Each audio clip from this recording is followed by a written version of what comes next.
So UNISON is the biggest trade union in the UK. We organise with public sector workers. The union has an organising team of over 500 staff, ranging from people who have been in the organisation for 30 plus years to people who started last week.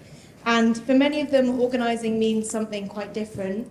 And so we are using your book as a guide to support these organisers through training. We're doing the explaining, modelling, practicing debriefing framework. We're using coaching, using head, heart, hands to kind of really support them on their journey. And we're watching people become real, intentional, skillful, effective organisers. But my question is, how would you approach someone who is struggling to kind of get it in here and maybe is kind of opposed and resistant to this kind of organising? Secondly, we're organising with care workers who are on the health and social care visa. On Monday, in what was, to me, an attempt to pander to the far right, the government announced that these incredible care workers that we're organising with are at risk of deportation by 2028. And also, they didn't commit to what our campaign is asking for, which is changing the sponsorship system, which ties workers to their employer in a very kind of exploitative relationship. So we're battling with the questions of how we develop a tactic and strategy that moves the government and also brings migrant and non-migrant workers together to organise when there is a lot of attempts to divide them in their workplace. What would your advice be on organising where fear of retaliation from employers is very overwhelming and means that people are struggling to kind of trust their colleagues? And how would you build hope when it's been repeatedly crushed?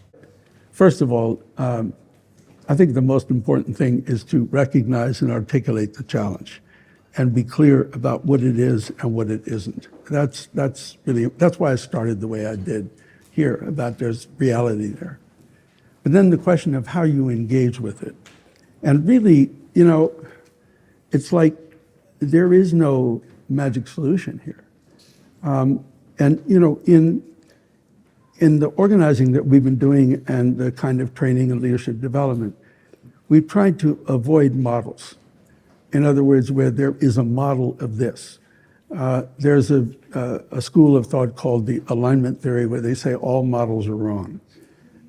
Because a model is a snapshot of change, of a moment, of something that's in constant change.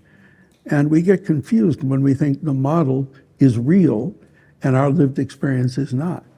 And there's a whole sort of world in which models are held to be a higher level of reality, like the economics profession for the last 70 years, because then they try to fit people into the models.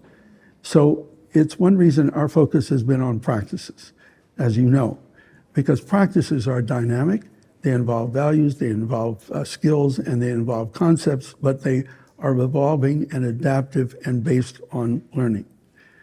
And so, and those 5 practices, I'll take a moment for that, because the foundational one is relationship building.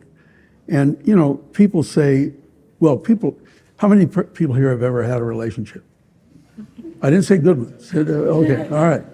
No, the thing is, today, most everything is transaction. It's transactional. It's like you give me, I give you. That's it. Those are not relationships. They're transactions.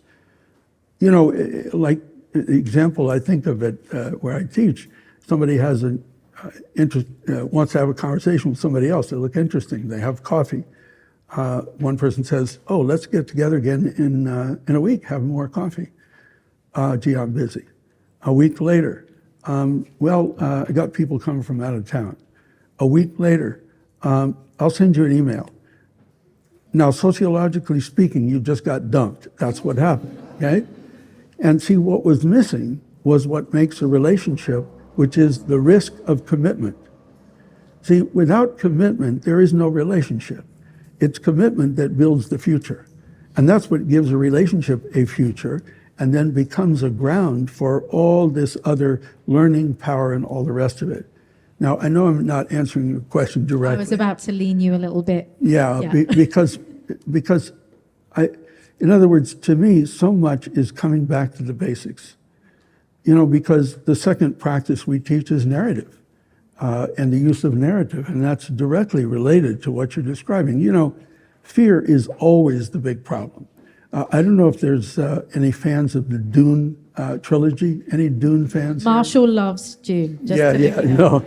No, because in the first book, Paul Maldiv has to go put his hand in this thing called the pain box, and the Bene Gesserit witch who's administering it says, "Paul, let me tell you remember one thing: fear is the mind killer." I read that years ago, but it really stuck with me because it's true. Fear is the mind killer. And so the challenge of fear, I mean, it's always the first challenge. I mean, in union organizing, there's the boss right there. And so how you deal with fear is a fundamental question. And I think one of the things we've learned is that you don't counter fear with "don't be afraid." You counter fear with sources of hope. You counter the isolation that goes with fear with sources of solidarity and love. You counter the self-doubt that goes with fear with sources of self-worth and self-efficacy. Now, see, that's what narrative is about, because it is the oldest form of discourse that we developed as a species once we had language. And you have to say, my God, what was that about? Why was everything a story? Everything was a story because it was all about how to deal with that for which you cannot be prepared, starting with death. And so it becomes a way of engaging others in learning how to deal with disruptions, but how to deal with disruptions, hopefully, as opposed to fearfully. And the core unit is the moment. And see, here's an example. I was with my partner at the beach, and it was beautiful. We were there for the sunset. It was beautiful. It turned orange and purple and pink. That's moment one. Moment two, I was with my partner at the beach watching the sunset. It was turning orange and purple and pink, and it started to rain. I turned to go, but she grabbed my arm. She said, "It's only rain. As long as we're together, we're good." See, something happened in the second moment. Nothing happened in the first one. And in that second moment, there was a disruption. There was a response to the disruption that was rooted in values having to do with love and with support. And there was an outcome which it reaffirmed our relationship. Now, see, that process of challenge, choice, outcome is at the heart of how narrative teaches, because values are feelings. They are not abstractions, they are not concepts, they are how we feel, how we care for what we care for. That's what values really are. And we map the world in terms of what we care for. And those values can become sources of hope, sources of solidarity. And the craft of narrative is all about how to do that with oneself, stories of self, with how to access the shared values in a community, a story of us, and how to treat the current moment as a narrative moment in which we're facing a disruption. There are choices we have to make and sources of hope that we can make these choices and move forward. And Marshall, can I just bring you in so that and we'll move on to the next question. But there was something else that you were saying, Beth, which is, so there's the thing around, like, actually some of what you're saying around this very big challenge is actually how do you go back to the fundamentals and not shortcut. But then there was another question, which is, and within that you're going to need organisers committed together, right? And you have organisers that have been there for a very, very long time. And you said that there's organisers that have just joined last week, and the values of what organising is and what organising isn't may not. What I'm hearing underneath that, Beth, is they may not be aligned. So you have big challenges outside, but then you're also trying to organise internally. Yeah, how do you do that? Because that question, Beth, I think is on probably many people's minds. Is that how do you do that when you also have to organise internally? Or it feels that way, maybe. Rarely is external organising unrelated to internal organising. Say more? Well, in other words, say more. Say more, briefly. Yeah, I don't know. No, it's kind of like, we're out there fighting for democracy. We love democracy, but inside, no, we're run like a command and control operation. So there's a tension between outside and inside, and it's important to recognize that, because how do you fight for democracy if it's not being practiced?